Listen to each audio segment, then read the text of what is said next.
Good afternoon बच्चों। आज हम वृंदावनलाल वर्मा जी द्वारा लिखित कहानी शरणागत पढ़ेंगे।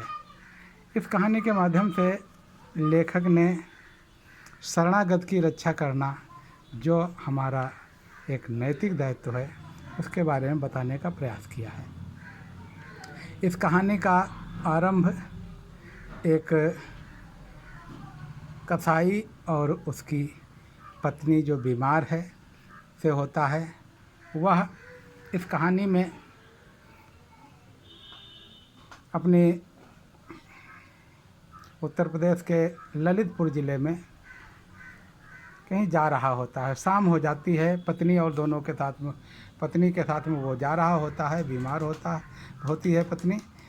शाम हो जाती है, रात में एक गांव में उसे रुकना पड़ जाता है। उस गांव में कसाई जान करके उसको कोई रुकने के लिए स्थान नहीं देता है, इसलिए वह बहुत परेशान होता है। अंततः वह गांव के एक ठाकुर, जिन्हें राजा शब्द से जाना जाता है, उनके घर पे जाता है। लोग उनका बहुत मानते हैं। उनके घर पर जाकर के उनसे गुहार लगाता है रुकने की। वो भी पहले मना कर देते हैं, लेकिन जब वह कहता है कि हम आपकी शरण में आए हैं और राजा के दरबार में आए हैं, तो ये बात सुन करके उसको थोड़ा अच्छा लगता है और वो अपने घर में उसको रहने की शरण दे देता है। कहता है ड्योढ़ी पर रुकना, लेकिन सुबह सूर्योदय से पहले ही चले जाना। वह स्वीकार कर लेता है और रात में उसके ठाकुर के दरवाजे पर पड़ा रहता है। उसकी पत्नी का बुखार कम नहीं होता बल्कि बढ़ जाता है। इससे वो व्याकुल होता है, लेकिन जल्दी जाने के बजाय वो नहीं जा पाता है।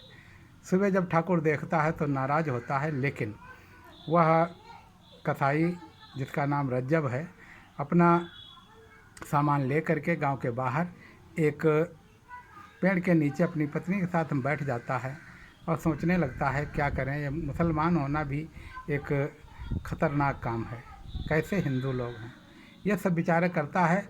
और उसके मन में विचार आता है कि वह एक किसी बैलगाड़ी वाले को कर ले और बैलगाड़ी पर बैठ करके अपनी पत्नी को ले करके जाए।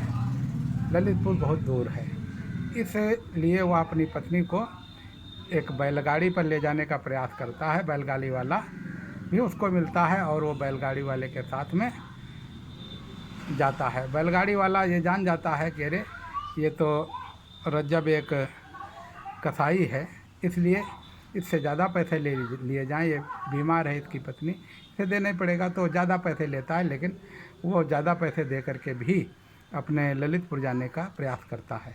जब गाड़ी लेकर के चलता है तो गाड़ी वान और अधिक पैसे मांगता है, लेकिन रज्जब मन मार करके उसको अधिक पैसे देता है। काफ़ी दूर चलने पर रज्जब सोचता है कि अरे अब इसको अगर हम डांट लें तो ये पैसे नहीं लेगा, इसलिए वो उससे बातें करता है और अपनी हेकड़ी दिखाता है।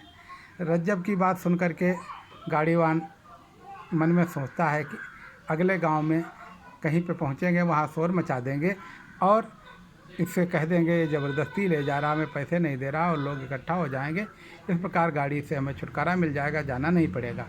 यह सोचते सोचते कुछ आगे चलता है, तब तक एकाएक बैल रुक जाते हैं और 4-5 लठैत यानी कि हाथ में लाठी लिए हुए लोग आ जाते हैं और गाड़ी को रोकने का प्रयास करते हैं। गाड़ीवान गाड़ी से उतर के नीचे खड़ा हो जाता है। एक नौजवान लाठी लेकर के रज्जब के सीने पर लगाता है और कहता है पैसे निकाल। लेकिन उसी क्षण दूसरा जो नीचे व्यक्ति खड़ा था वो कहता अरे इसको कुछ मत कहना, नीचे आ जाओ। लेकिन वो नहीं मानता, तो उसको कठोर शब्दों में कहता कि नीचे आ जाओ, नहीं तुम्हारा सर फोड़ देंगे। आखिर वो नीचे आ जाता है और कहता है जाओ, गाड़ी वाले को ले जाओ। गाड़ी वाला गाड़ी लेकर के चल देता है और कहता है गाड़ी वाले से कि तुम इसके घर तक छोड़ करके आओगे, बीच में अगर छोड़ा तो वापस आओगे तो तुमको सही करेंगे, यानी कि तुम्हें सज़ा मिलेगी। ये कह करके वो हटता है। इधर जो उसका साथी है वो कहता अरे ये रज्जब के लिए इतना करते हो, वो तो कसाई है। तो ये कहता नहीं, कसाई की तो धन को हम छू भी नहीं सकते, दूसरे वो हमारे शरण में आया था, इसलिए उसका तो हम कुछ भी ले भी नहीं सकते। इस प्रकार से वो रज्जब को छोड़ देता है और रज्जब सकुशल अपने घर को चला जाता है। वो कहता है कि देखो बुदेला लोग अपने ईमान के सच्चे होते हैं, वो कसाईयों का, गए गुजरे लोगों का पैसा नहीं खा सकते, और जो शरण में आ जाए उनका पैसा तो वो बिल्कुल छू भी नहीं सकते। इस प्रकार से इस कहानी के माध्यम से लेखक ने बताना चाहा है कि हमें निम्न लोगों का पैसा नहीं लेना चाहिए और अपने स्वाभिमान से कोई समझौता नहीं करना चाहिए।